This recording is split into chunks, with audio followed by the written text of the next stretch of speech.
Good afternoon, warriors. Welcome to the U Movement. I am B. And I wanted to hop on today to talk a little bit about labels and how we define ourselves. Because those of us that grew up in a home with narcissistic energies understand that you were given a role.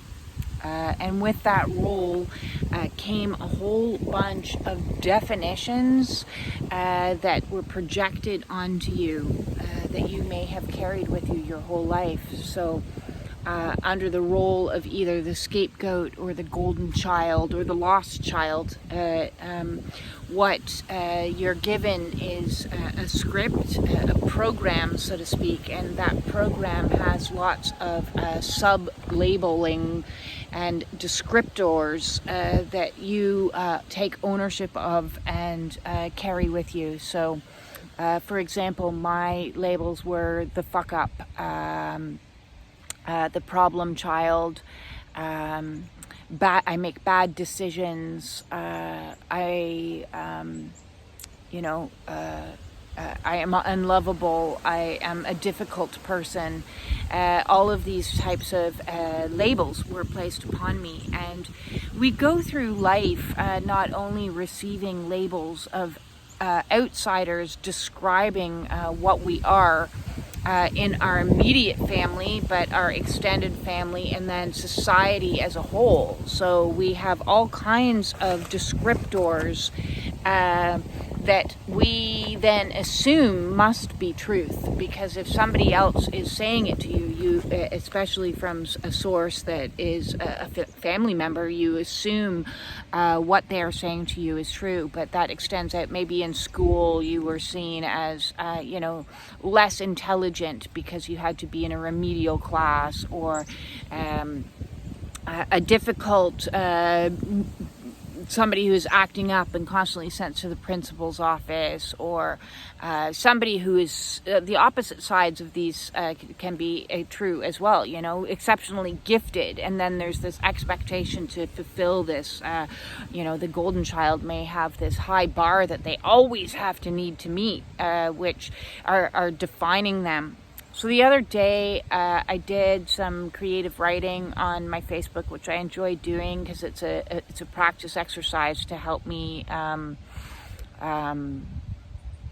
clear my throat chakra, which is still has issues. So the more I express my truth and my authenticity, the more healing that I am doing and more ownership. So I like to share my creative writing.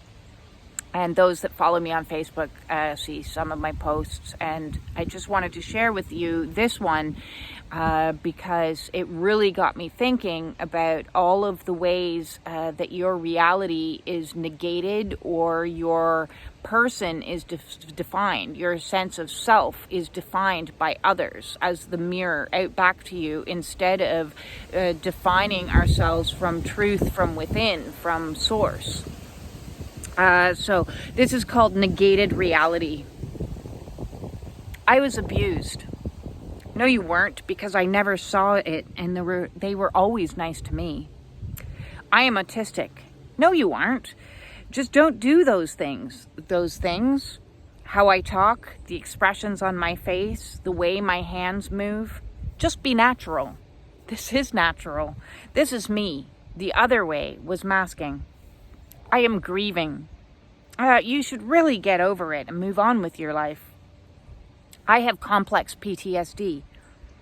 You're stuck in fear cycles. You should just control your thoughts. Why can't you? I am dealing with childhood trauma. You should let it go. It's in the past. I am healing. You have a lot of flaws. I am talking about my journey so that I can help others. You have demons. Others don't have to go onto YouTube and talk about their issues. I am. No, you're not. Don't do that. You should. You shouldn't. I will be me.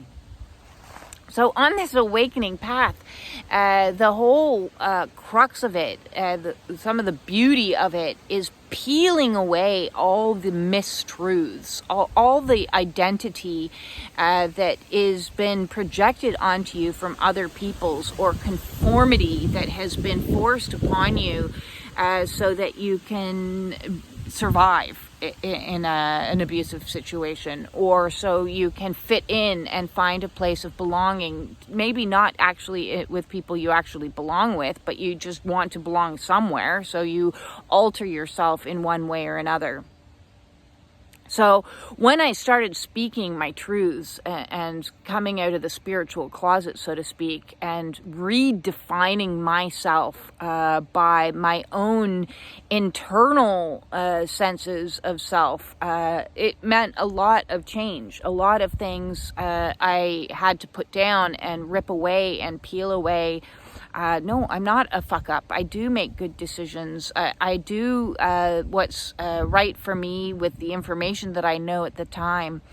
In regards to re-scripting your life and redefining your life.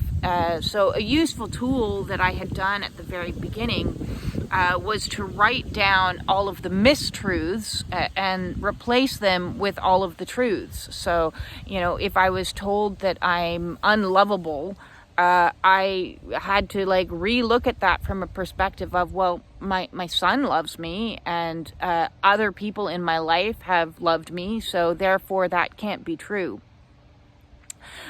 So this reality that has been negated from the time that you were really young, whatever it was, telling you you're less than intelligent, or you're too intelligent, or you're special, or, all of these things, we need to look at whether they seem to be positive or negative is really quite irrelevant. It comes down to the question of, but are they true?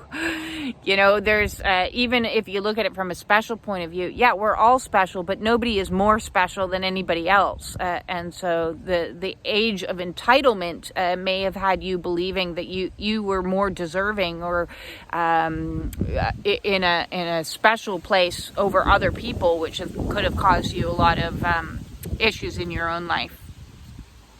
And then the experiences that you have in your life that others may want to minimize, devalue, gaslight. So I know the truth because I was there, and it was happening to me. And my whole life I've been gaslit to say that reality wasn't what it was. And recently I've had a couple people come back into my life validating that they witnessed, observed, and saw the truth that was happening. And while that was very profound for me, and it felt great, I have also had experiences where I have other people that had zero vantage point attempting to tell me that what happened to me didn't happen to me, or that couldn't have happened. I never saw it. She was nice to me. They were nice. They did this for my daughter. So don't you think that your perception is wrong? And I'm from a perception of being there.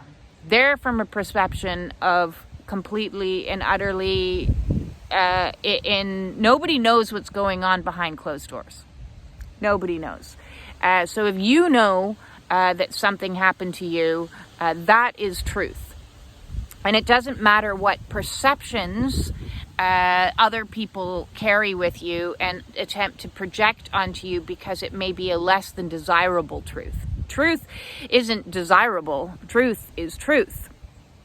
And knowing who you are is also a process. And because I spent my life masking, trying to fit within the molds that other people told me I should be, or what I should be, to try to fit in or try to belong, was a lot of masking. So when I started to understand more and more that I was on the autistic spectrum, that came with its own truths. I stopped trying to control. And I can remember as a child, spending hours, because I was punished quite a lot, and I was in my room, and I would spend hours staring at a mirror trying to make my face, and that's why I've got this rubbery face, kind of Jim Carrey face situation going on, because I would try to make my face do the facial expressions that people expected. Like, what does happy look like? What does sad look like? It's helped me become a very talented actress. All the time that I spent staring at my face in a mirror, trying to figure out why my face wasn't doing what it was supposed to be doing, or stimming. That was something that it was more socially acceptable to bite your nails. So I used to bite my nails as opposed to stim. And how I talk is triggering for a lot of people because I'm blunt, I'm to the point, and I speak truths. I don't sugarcoat things. I don't have the capacity to have word salady, nonsensical, flowery speaking with innuendo. Innuendo, that's a major waste of my time. So I just want to know it how it is. I would always much rather somebody say, listen, I just don't like you, and that's why I don't want to hang out with you, than somebody make up some like bullshit that's like leaves you questioning or confused. And I think anybody that has been on the spectrum, especially in my age group, so a late diagnosis, not that I have an official diagnosis, I don't. I've talked to my counselors and my doctor about it, and both of them are like, what's a diagnosis going to give you? If you already know these things, that you do these things, that you have these hypersensitivities, these... because yes, oh my God, I'm insanely hypersensitive to fabrics, to textures, to light, to noise, to everything. So my sensory system can get overloaded very well. What is a diagnosis going to get me? Absolutely nothing. But it is going to cost me $3,000. So I'm like, yeah, no, not going to do that. Instead, I'll just learn new ways to cope with the reality, the truth of the situation. And so I've loved, in a way, I've absolutely loved my cocoon because it's allowed me to just be me without fear of judgment or criticism onto other people as I learn how to navigate what it means to be what would be, I guess, described as a high-functioning. And I question that, even that term, high-functioning, because there's another label, high-functioning autistic person. What makes me high functioning is masking that's not authenticity then. And I struggle with huge things, massive things that have made my life even more challenging. Jobs has been challenging, socialization has been challenging, friendships have been challenging. And so I kind of look at it like, okay, yes, I am able to survive and pay my bills and go to work. And yes, I have a lot better than a lot of people. I'm not saying that I don't. But that doesn't mean that I haven't struggled because of it. There has been a definite struggle because of it. And I think my own personal opinion is that those on the autistic spectrum are actually the same that are on the spectrum of light from the spiritual point of view. So the rainbow children, the crystal children, the indigo children, the blue ray starseeds. So I resonate with blue ray starseed. And so I kind of think of it as the same spectrum. It's just a different perspective of looking at that spectrum. One is from a psychological point of viewing it of abnormal behaviors, and the other one is looking at it from a perspective of upgraded behaviors. So my heightened sensitivity is both a gift and a blessing. My spiritual gifts are both a gift and a curse and a blessing. It's like a double-edged sword. And as you learn on this process who you are and step into authenticity and accepting yourself for who you are, you learn, not only the struggles and the challenges that come with that gift, but also the blessings that come with it. So my clairsentience, for example, which is when you feel other people's stuff. physically, mentally, emotionally, spiritually, it's like I'm experiencing what you're experiencing. So if somebody has a kidney stone, I have in the past gone to hospital thinking I was having a kidney stone, and then all the tests came back negative, and I'm like, oh, yet another thing. So I've had loads of weird experiences like that with clairsentience, of reading other people's stuff, and through like this heightened empathy that is developed. I was born with it, and then it became like exacerbated through my upbringing, because you use your empathy to read an abusive person so that you can adapt yourself accordingly, so you don't get in trouble, or you don't get hit, or you don't get raged at, so you're it becomes hypervigilance of reading and scanning energetically. And when my awakening began, it was like any veil that was between me and somebody else disintegrated, and whatever they were experiencing, I was experiencing. If they were having PMS, I was having PMS.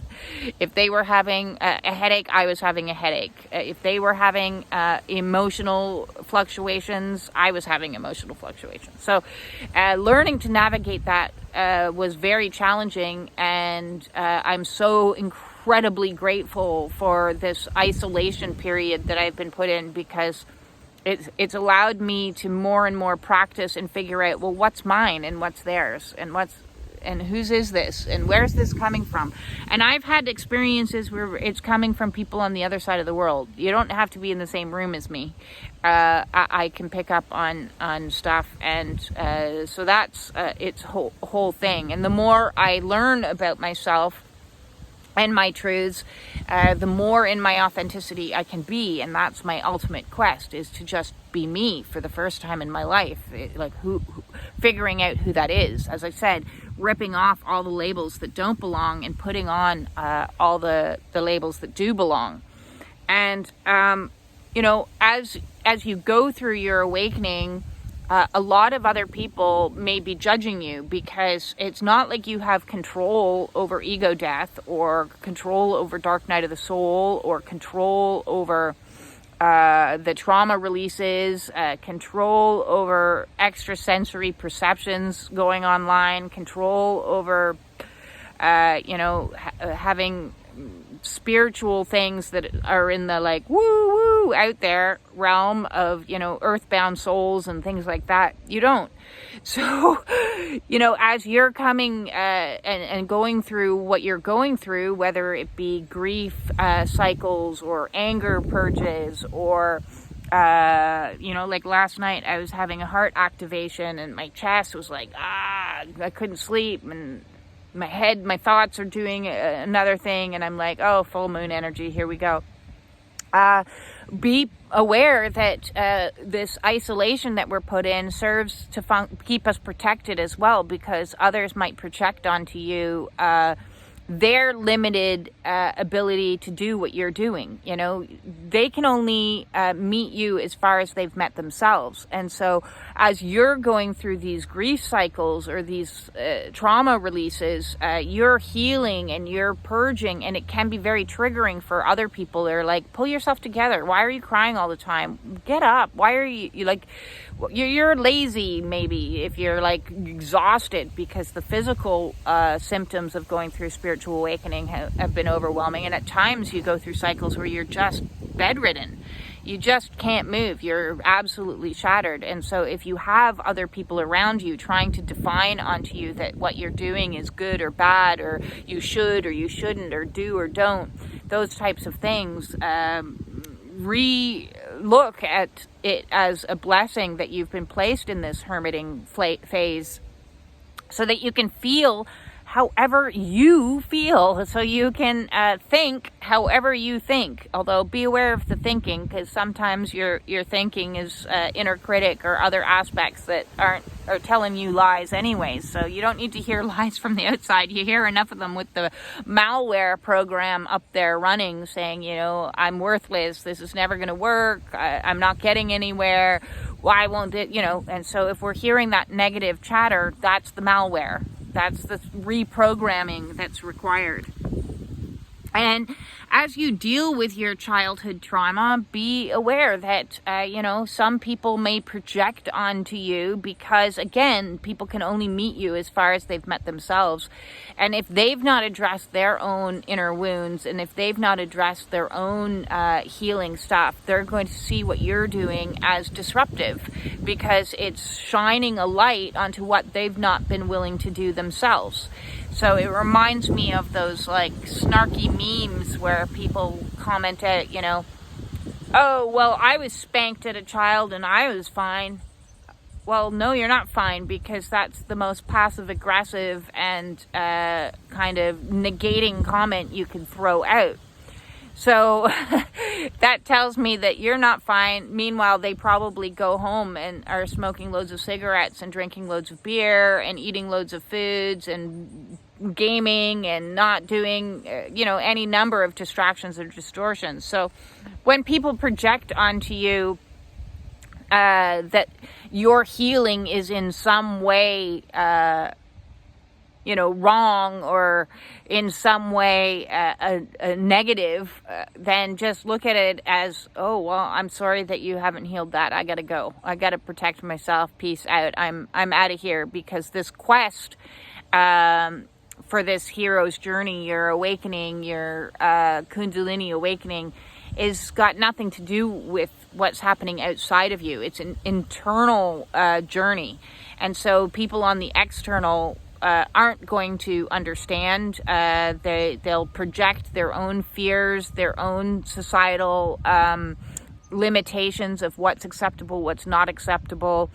And so it's so wonderful, again, to have that place of independence and isolation and solitude, so you can protect yourself from all that bullshittery. And I've had people, say some harsh, critical, judgmental things to me about me having a YouTube channel, about me sharing with others. But on the other side of it, I've also had loads of people who are like, thank you, I feel heard, I feel understood, I feel like somebody gets it now, and I feel less alone. And those are the people that I'm talking to. So those are the people that matters. I use my personal experiences as well as my education, as well as my knowledge that I've obtained over the last 50 years to help and assist others from a place of, hey, this is how far I've got. These are the tools that I've used to get here.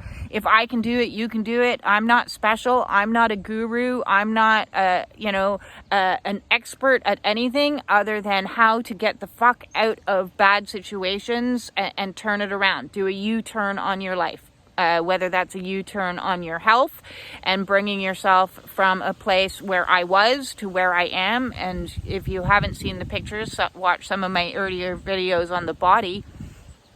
I was vastly overweight and incredibly sick, and had diseases, disorders. It was a clusterfuck extraordinaire. And the only way that I was going to unfuck my life was to start my unfuckening movement and help other people. Hey, this is possible. And as the physical stuff cleared out, I had to deal with the emotional stuff, because the body keeps the score.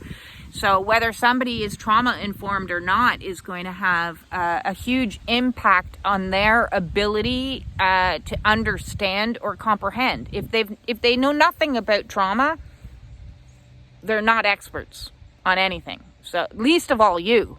They're not experts on you. The only expert is you, on you. And that's what this awakening is all about, is connecting to that inner voice, the inner wisdom, the God within, the guru within.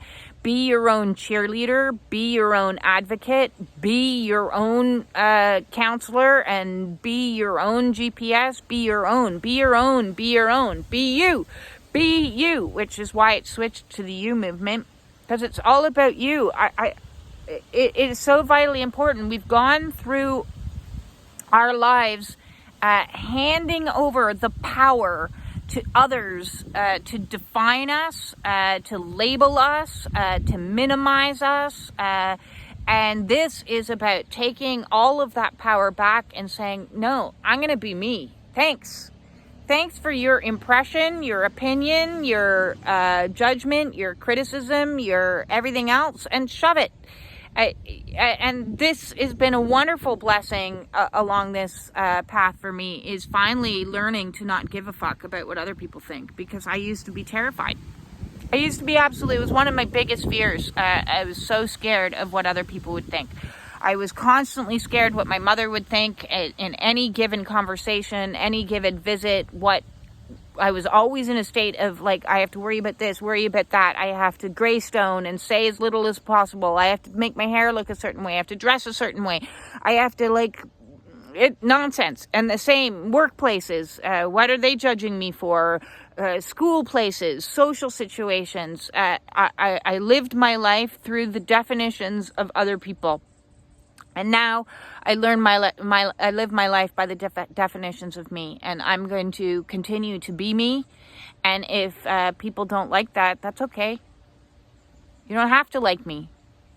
There's no law of the universe that says I need to be liked by all people. I need to be liked by me. Is the only person that actually matters to me. Of course, I would like the love and respect of my children, my family, but if that's not forthcoming, that's okay too.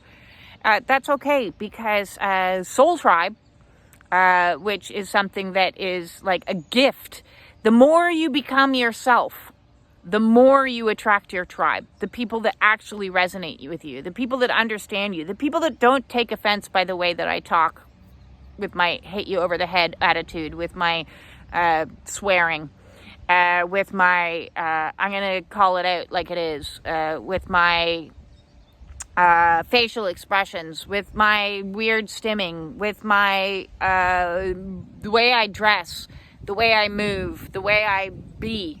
The right people will resonate with me, and I'm so grateful for all those right people out there. I'm so grateful for all of the people that have showed up in my life, and everybody that has supported me on this mission here on YouTube and on my social medias. That's, I don't have a mass following, and that's not what this is about. I'm not trying to gain popularity, notoriety, or riches. I would like to help as many people as I can, because I think that there's where I once believed I was alone, isolated, misunderstood, and an oddity that didn't fit in this world. I think there's a lot more of me out there, people like me out there that are like, yeah, I'm gonna do things differently. I'm gonna wear my hair differently. I'm not going to wear this stupid makeup and try to make myself look like an Instagram model. I'm going to do, I tried it all. I tried to be everybody else, to fit in with everybody else. And now I want to be me and fit in with me. And those that like weird, and those that like different, and those that are neurodivergent, and those that are on a Kundalini or a twin flame journey, or even the twin flame journey, I used to be so embarrassed, because I was like, oh my God, they're going to think I'm crazy. People are going to think I'm like a bunny boiler, or people are going to think that I'm like obsessed. And I'm like, I don't want any of these energies. I don't want any of these things. I'm going to hide this. So we go through life hiding who we really are, and wearing masks, pretending to be something that we're not. And none of that is authenticity. So the quest today is all about authenticity, even in my weirdness, even in my 2:30 in the morning, my heart is hurting, even in my purging of tears, even in my truth telling. Yes, today is all about being me. And I hope it's all about being you, too. And I want, if I can, by my weirdness, tell you that it's okay to be weird too, well, hell, that's a blessing in itself, isn't it? That's super awesome. So with that said, I'm going to love you and leave you and continue on my little journey out walking today, sitting near some trees, grounding some energy, and stepping into the new, whatever that is. And thank you for the likes, the shares, the subscriptions, all of those things. I value it and appreciate it so much. And let's see everybody. The more people that are just themselves, woohoo! Let's celebrate uniqueness. I'm all for that. I'm all for the weird, man. The black sheeps, the way showers, the light workers, the star seeds, the twin flames, the creatives, the artistics, the musicians. Be weird. I love it.